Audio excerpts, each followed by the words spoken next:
You look out the window and there's someone selling drugs. You look out the window and you see it's Friday night and you're in your car and you listen to Shaykh Ashiq Rahman and you're just in a different world. Every time I memorized, it was because I truly wanted to. I did it from love. My personality is that you can't really force me or push me to do something. You are going to be a great qari one day. He said that to me. I was like, well, subhanAllah, it was, you get goosebumps. Me, why? No, I can't be like, I'm just a miskeen.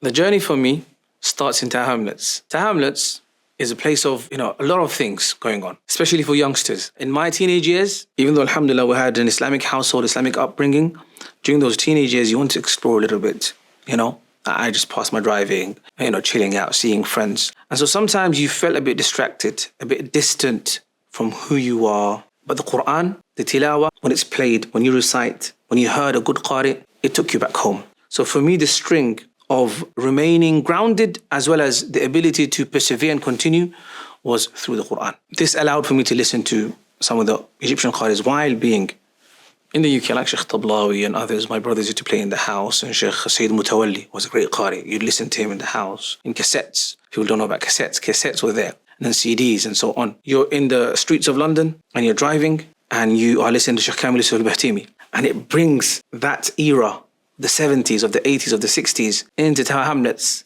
in the early 2000s, in the late 90s, for my elder brothers, subhanAllah. And it's just an amazing transition, a mix. And so you look out the window and there's someone selling drugs, maybe. You look out the window and you see it's Friday night and people are going to what they're going to do. But you're in your car and you listen to Shaykh Ashiq Rahman, Surah Al-Ahzab, and you're just in a different world. And it's amazing. It's like parallel universes. People are there doing something and you're in a different world, in a different era, in a different time zone. And it's just truly a blessing of Allah. For me, that connection of staying home, staying connected to my roots, as well as aspiring to go further, personally for me was the art of Mujawwad, but the Qur'an. But my story of hifz isn't like everybody else's. I'm not the guy that memorized the Qur'an in 1 year, 2 years, won musabaqat, like competitions, international. It was simple, humble, So I took a long time to memorize the Qur'an. My whole of the secondary years, year 7 to all the way to year 11, and even after that, I was still memorizing the Qur'an.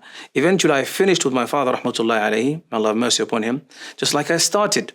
But one thing I can say for sure, even though it took me a long time, every time I memorized and I persevered, I carried on, it was because I truly wanted to. I did it from love, from heart. And my personality is that you can't really force me or push me to do something. If I really enjoy it, then alhamdulillah. So that was my ni'mah of Allah, alhamdulillah, that kept me going. When I finished hifz with my father, I can remember one of our teachers in an Islamic college I was attending back then. He was like Mujawwad Qari. He'd gone to Egypt to study. The madrasa or the college had hired him to help us to nurture our Quranic talent.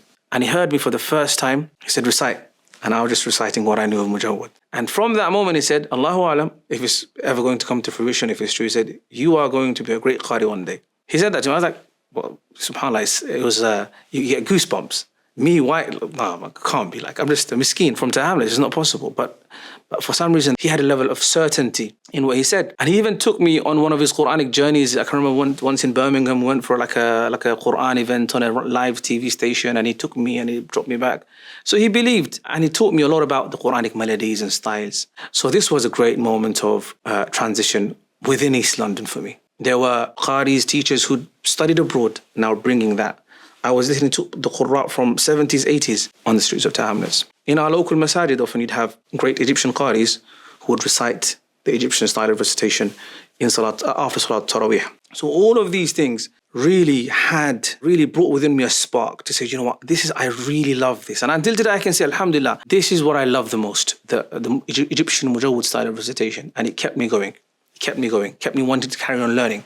And until today, I'm not satisfied yet. I want to learn more because I feel like I haven't reached that stage where I can say, alhamdulillah, this is the best that I can do. My elder brother was already studying in Egypt, okay? And I was just finishing my 3 years of Alimiyya and A-levels and etc. And my father, rahmatullah, said, why don't you go and join your brother abroad? I was really interested. I was like enjoying my, just passed my driving, got a car, I was chilling. I was having fun, alhamdulillah. It was good times. I wasn't really ready to go abroad. Then I met a young brother like myself, young friend. He was not so young anymore, but he was young back then. And he was delivering me a package that my brother gave for him to carry from Egypt, like a perfume, itar. And I went to collect that, and he saw me. This is one of my great friends, Sheikh Muhammad Yahya. So he was telling me, you know what, you should come to Egypt, man. You'd love it. You love the Quran. You're half of the Quran. And I was like, let me think about it. I'm not sure. But the idea was planted. Even though my father said it, my brother said it, the idea was there. But him saying it, someone similar age, similar mindset, you know, it had a different effect. Now, once I finished my 3 years of Alimiyya, my college, I'm thinking, what am I going to do now? I'm going to university, another Darul Uloom, boarding madrasa. I've been there, done that. I don't want to do that again. So I decide, okay, I am going to try out Egypt. I'm going to try there. And it's only for Quran because I love the Egyptian style of recitation so much. And so we book a ticket, and myself and my brother and, you know, a few other brothers together, we fly into Cairo. And I can remember we signed up to this Arabic Institute Markaz in Hay Sabi' Markaz al-Nil. And while we're learning Arabic, there was an opportunity to also learn Quran from a Turkish sheikh.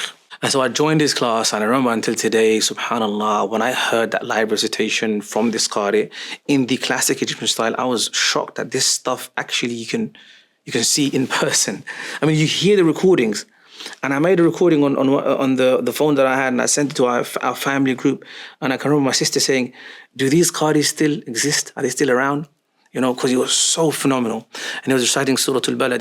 He was reciting in Mujawwad. He was saying, أَلَمْ نَجْعَلْ لَهُ عَيْنَيْنِ وَلِسَانًا وَشَفَتَيْنِ وَهَدَيْنَاهُ النَّجْدَيْنِ. And he would repeat it again and bring the ayat together. It was just an experience out of this world.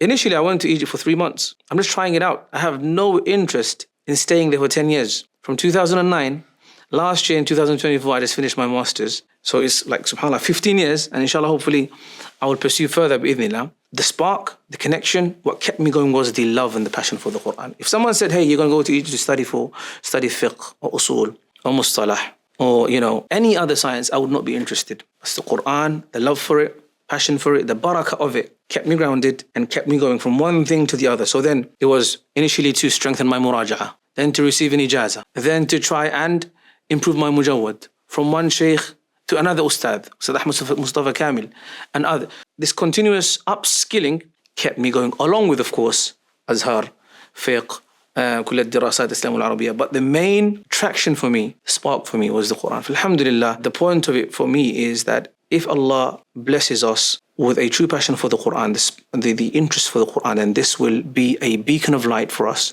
to survive trying times, testing times, but also keep us grounded and steadfast for the long run, inshallah.